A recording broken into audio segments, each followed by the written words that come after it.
Nice.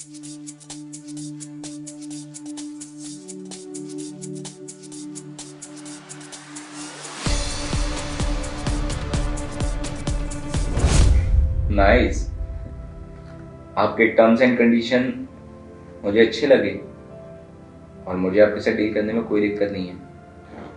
पानी दीजिए।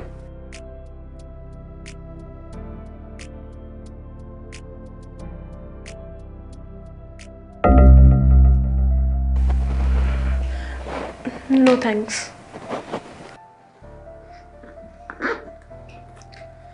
अच्छा साक्षी, मैं आपको ना अपनी कंपनी के बारे में कुछ बता देता हूँ जो ज़रूरी चीज़ है। एक्चुअली में हम लोगों ने कंपनी का सेटअप स्टार्ट किया था।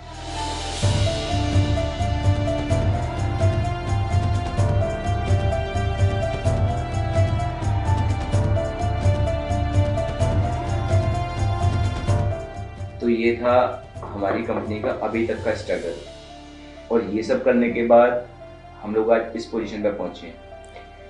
वैसे हम लोग को बात करते करते काफ़ी टाइम हो गया है, तो शायद आपको एक टी ब्रेक लेना चाहिए और मुझे भी। तो आप क्या लेंगी, चाय या कॉफ़ी? चाय।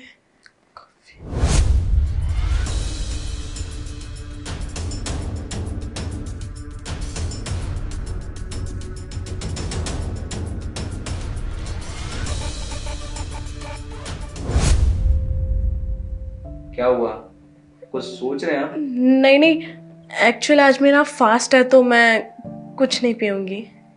अरे वाह, व्हाट अ कोइंसिडेंट। आज मेरा भी फास्ट है, और आपको पता है आज मेरे घर वालों ने मुझे फास्ट का ही खाना भेजा होगा। तो अगर आप बुरा ना माने तो आप मुझे ज्वाइन कर सकती हैं। श्योर। ठीक है।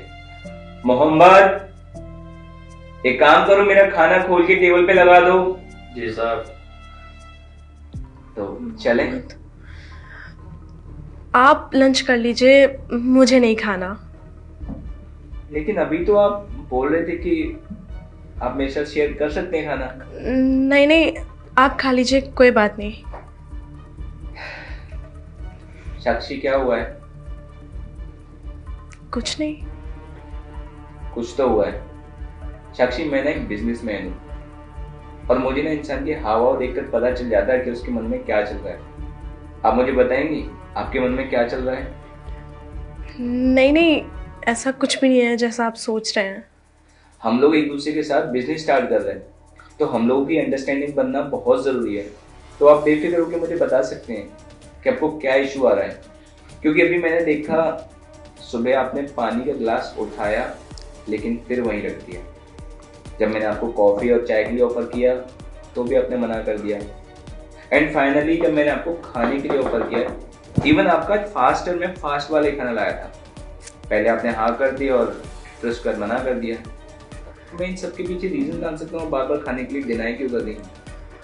एक्चुअल मैंने इसीलिए मना किया था, सुबह पानी के लिए, चाय कॉफ़ी के लिए और अभी खाने के लिए।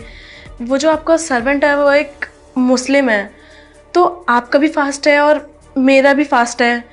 अगर वो लंच को सर्व करके लेके आएगा तो मेरा धर्म भ्रष्ट हो जाएगा, तो इसलिए मैंने खाने के लिए मना कर दिया। और वैसे भी आप तो जानते ही हैं, ये जो मुस्लिम्स होते हैं वो नॉनवेज खाते हैं और हम लोगों को झूठा खिलाने की कोशिश करते हैं।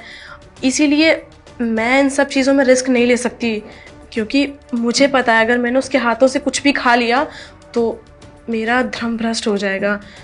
तो इसीलिए आप ही खाइए खाना। देखिए साक्षी, आप अपनी जगह बिल्कुल सही हैं, लेकिन आप ये मत भूलिए कि हमारे हाथ की पांचों उंगलियां एक बराबर नहीं होती।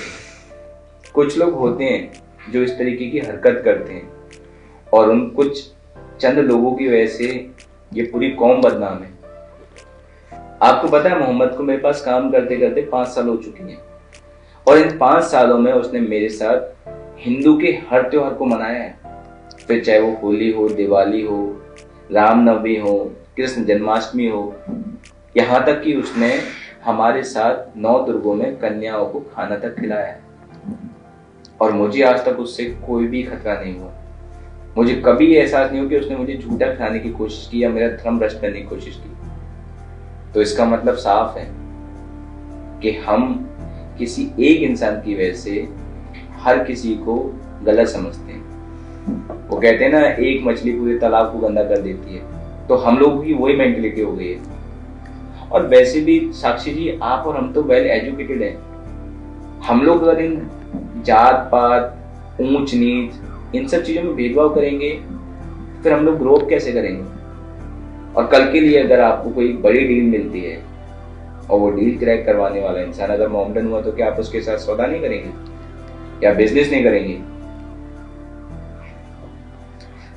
करेंगे ना।